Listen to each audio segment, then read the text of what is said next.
Fala galera, beleza? Bom, como eu já havia prometido, né, aqui pelo Facebook de fazer um vídeo falando a respeito do F-14 Tomcat, essa aeronave de asas de geometria variável, né, que vocês estão vendo aí subir o voo agora no vídeo. Então eu vou falar a respeito dessa aeronave aqui. Vim aqui dizer também mais uma vez que sim, realmente vou abrir o canal no YouTube, né?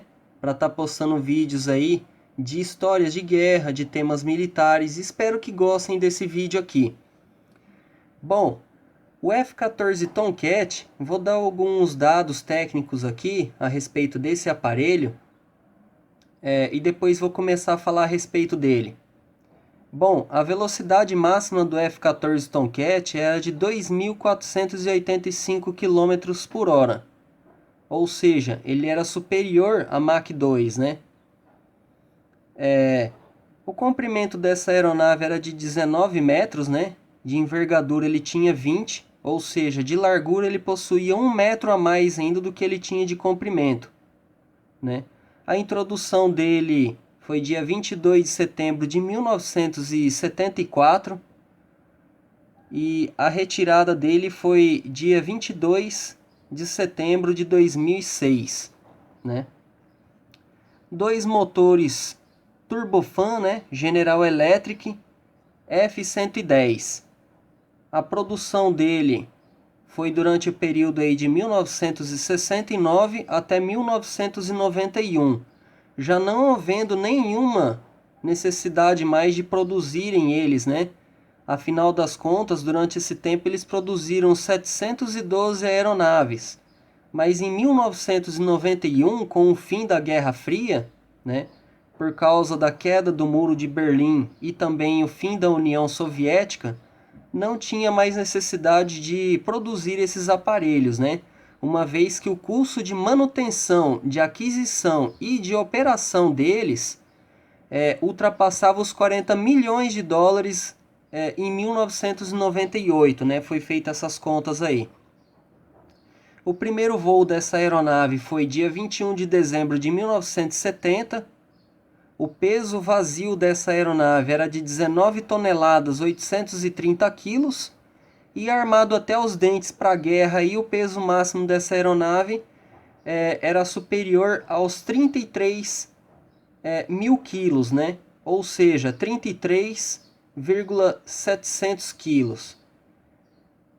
Uma aeronave com mais de 30 toneladas, gente, tem que ter um trem de pouso muito reforçado, e eu vou falar desse trem de pouso mais para frente. A razão de subida da aeronave era de 229 metros por segundo. O alcance bélico, ou seja, o alcance de guerra mesmo, combatendo, era cerca de 1.000 quilômetros, né? E o alcance dela para reconhecimento era de 2.900 quilômetros. Bom, vamos falar agora como surgiu o F-14 Tomcat. O F-14 Tomcat foi uma aeronave encomendada pela Marinha norte-americana por conta já dos seus obsoletos ali F-4 Phantom, né?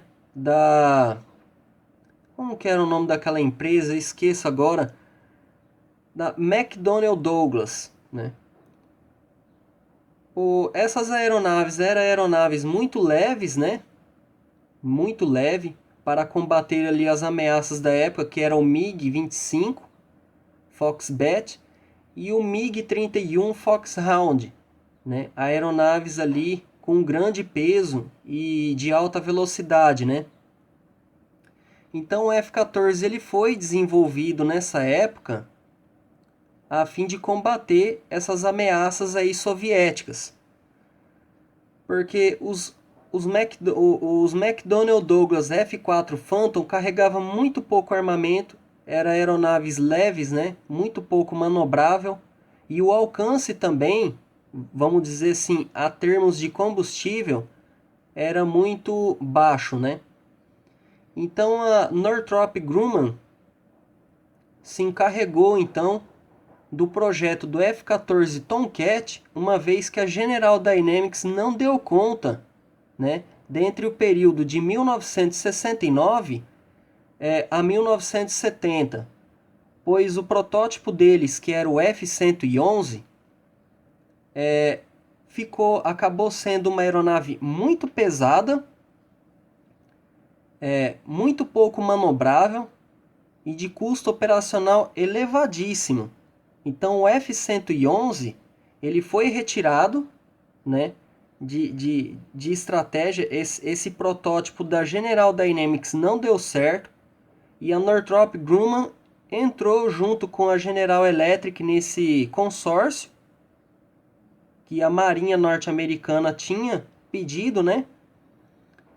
E partiu então com o F-14 Tomcat, uma aeronave muito mais leve. Ela só usou apenas as asas, né, do protótipo F-111 da General Dynamics. E eles conseguiram partir então com uma aeronave muito mais leve. Como eles deixaram essa aeronave mais leve? Acontece que eles utilizaram titânio na fabricação do que seria as vigas, né? A estrutura mãe, a estrutura chave de uma aeronave, né? O seu chassi. E o titânio, ele é um metal muito, muito resistente e ao mesmo tempo um metal muito leve. Só tinha um problema. Eles não sabiam como fazia para soldar o titânio, né? Então tiveram que entrar com uma série de pesquisas, né, científicas ali e descobriram então que podia soldar por feixe de luz, né, por feixe de elétrons. Conseguiram então fazer o chassi do F-14 Tomcat, um chassi muito reforçado, praticamente indestrutível, e que já ocupava cerca de 28% do peso total da aeronave. Então, a Northrop Grumman não, minto, a Grumman, porque na época ainda era Grumman. Eu acho que foi depois de 1996 que fundiu e ficou então a Northrop Grumman. Mas, voltando ao F-14, a Grumman então conseguiu passar naquela parte que seria a mais problemática de se produzir um caça naval. Por quê? Esse caça, ele é lançado pelo catobar, que são aquelas catapultas que lança a aeronave a uma velocidade superior a 200 km por hora do porta-aviões e depois também recolhe. Esse recolhimento é feito por um cabo de aço, certo? E uma aeronave não pode exceder muito o peso, pois então seria difícil, né, fazer esse recolhimento e também o lançamento dessa aeronave. A cereja do bolo do F-14 Tomcat fica bem ali no nariz dele mesmo, né? Ou seja, o seu radar, o ANWG-9 da Hughes, né? Esse radar era capaz de acompanhar 24 alvos e atacar 6 alvos simultaneamente. Era um efeito histórico, né, nessa época, porque todos os radares ali eram fracos, não eram superiores a mais do que 120, 130 quilômetros, e o radar do F-14 Tomcat conseguia um alcance de 300 quilômetros, né, acompanhando 24 aeronaves ao mesmo tempo e podendo atacar 6 em simultâneo. Ele tinha o míssil AGM-54 Fênix, que na minha opinião não era um míssil, né? Ele era como se fosse mais um míssil de cruzeiro e não um simples míssil, né, de ataque ar-ar. Então, o AGM-54 Fênix, ele tinha uma capacidade de alcance também de 300 km. Ou seja, ele era capaz de derrubar uma aeronave a uma distância dessa antes mesmo que essa aeronave viesse a descobrir o caça F-14 Tomcat no radar, né? Vamos dizer assim que o soco do F-14 era muito mais longo do que qualquer um outro caça naquela época ali poderia imaginar. O F-14 Tomcat também, ele teve o segundo maior não digo maior, mas eficiente microprocessador que foi inventado no mundo, né? Como naquela época também não existia GPS, ele usava então giroscópios a laser, né, para poder se orientar e fazer o voo dele. Em 1991, o F-14 Tomcat ele recebeu uma luneta ali também a laser, né, abaixo ali do radar dele, que possibilitava ele também lançar bombas guiadas a laser, né, ou seja, bombas inteligentes, né, as famosas JDAM. Então ele foi identificado, né, com a aquisição desse instrumento como um caça também multifunção, né? Porque ele estaria então naquele momento provando que ele era maestro também em ataque ao solo, não só em fornecer a superioridade aérea, né? O que é um caça de superioridade aérea? É um conjunto, é uma formação, uma equipe de caças que fica uma superfície mais elevada ali, a uma altura mais elevada, e que consegue, com o radar deles, cobrir uma ampla área ali de combate, fornecendo então a superioridade aérea para as aeronaves de baixo porte fazerem então ataques ao solo, né, naval ou qualquer tipo de coisa assim parecida. O F-14 Tomcat ele foi o único caça de combate também capaz de rastrear mísseis de cruzeiros. Mísseis de cruzeiro, né? E é uma coisa muito difícil, porque os mísseis de cruzeiro, eles têm altímetros que estabelecem um voo a uma altura de 3, 4, no máximo 5 metros da altura do mar.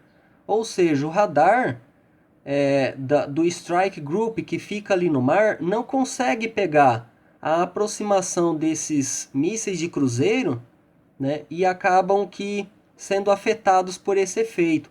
Mas o radar do F-14 Tomcat ele era tão potente que a uma distância de 1 km ele podia fritar um coelho andando no chão. Imagina se ele não era capaz então de identificar mísseis de cruzeiro soviéticos naquela época, né?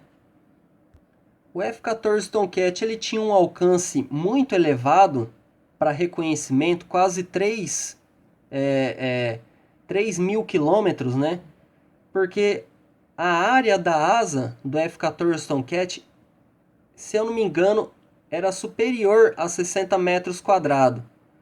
Então veja bem, ali cabia muito combustível, muito mesmo, sem a necessidade de tanques adicionais de combustível, né? O F-14 Tomcat tinha 10 hardpoints, né? Podendo levar então assim 6 mísseis AIM, 6 mísseis AGM-54 Fênix e 2 mísseis AIM-9 Sidewinder e um AIM-7 Sparrow, né, para médio alcance.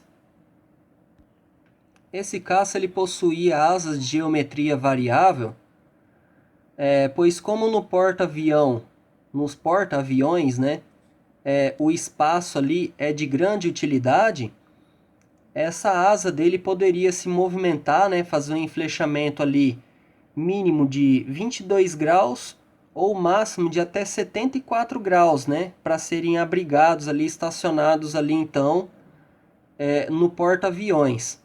Aquilo dali possibilitava um maior número de aeronaves no porta-avião ocupando o menor espaço, certo? A asa de geometria variável também, ela é muito boa na hora de ser lançado a aeronave, porque quando o F-14 ele tinha as asas totalmente abertas, né, estendidas, aquelas asas dele ali que tinha cerca de 21 metros de comprimento, 20 metros de comprimento, né, aliás, ela sustentava a aeronave ali na hora da decolagem, que tinha uma baixa velocidade. E na hora de vir se aproximando também do porta-aviões com a asa totalmente aberta, ela conseguia sustentar a aeronave até abaixar bem a velocidade para pousar no convés do porta-aviões e ser recolhida. Mas A asa, quando ela enflechava totalmente no seu ângulo ali, que no caso no voo era de 64 graus no máximo, ela possibilitava a aeronave ficar em um formato delta, que possibilita então atingir altas velocidades de penetração no espaço inimigo. Ou seja, a aeronave ficava muito supersônica, né? Podendo então aí alcançar uma velocidade de quase Mach 2.5, né? Mas não chegava a tudo isso, era Mach 2.2, cerca de 2.485 km por hora. Amigos, espero que tenham gostado do vídeo, certo? Vou começar aqui a treinar umas edições aqui, né? E logo então vou estar abrindo o canal aqui. Beleza? Assim que tiver tudo pronto, eu divulgo o nome do canal aí e conto com a presença de todos vocês. Até mais!